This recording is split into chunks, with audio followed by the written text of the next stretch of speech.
Well, we got Journey on my fantasy playlist at number 16 with Who's Crying Now. Fantasy playlist is September 29th, 1981.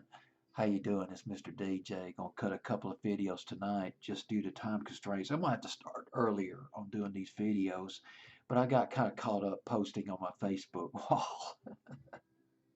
Facebook, will get you every time, I'm telling you.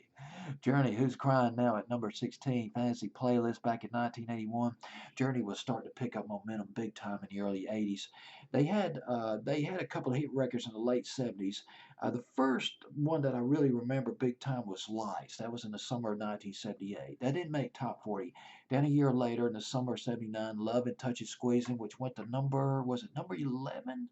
I believe on Billboard's Hot 100. Any Way You Want It was a hit they did back in 1980. Escape came out in 1981, which was a big album for them, for Journey. Who's Crying Now was the first single off that album. Who's Crying Now, written by Jonathan Cain, the piano player, and Steve Perry, the lead singer. I appreciate Steve Perry a lot more now. Actually, I appreciate Journey a lot more now than I did back then. Steve Perry just had a soulful voice. Kind of sometimes reminiscent of Sam Cooke, Otis Redding, maybe a little bit of Percy Sledge in there. Just a classic blue-eyed soul singer. And Ross Valori playing I believe I pronounced his last name correctly, playing the bass riffs on this record, and Jonathan Cain playing the piano, and the guitar solo at the end played by the legendary Neil Schon. Neil Schon, formerly of Santana. Neil Schon, boy, I tell you, when he joined Santana, and I don't know the exact year, it was probably 1969, 1970. He was 15 years old. He was already a talented guitar player. He played on Santana 3, which featured a couple of hits, No One to Depend On. That was in early 72.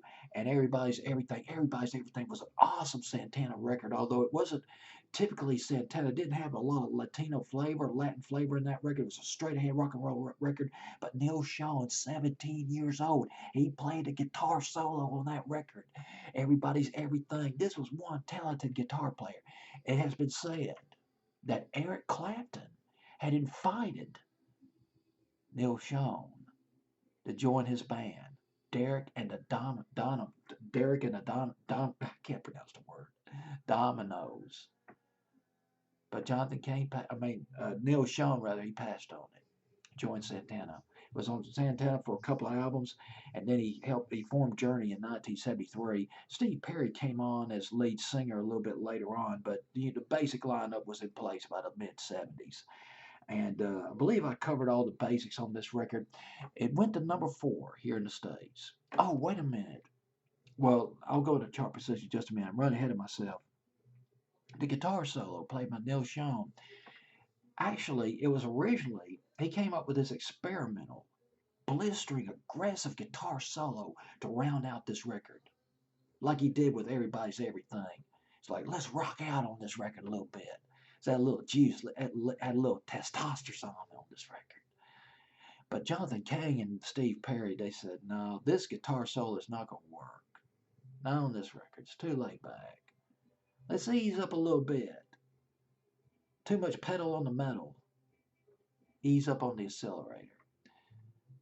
Neil Schon came up with a second guitar solo, just right off the top of his head.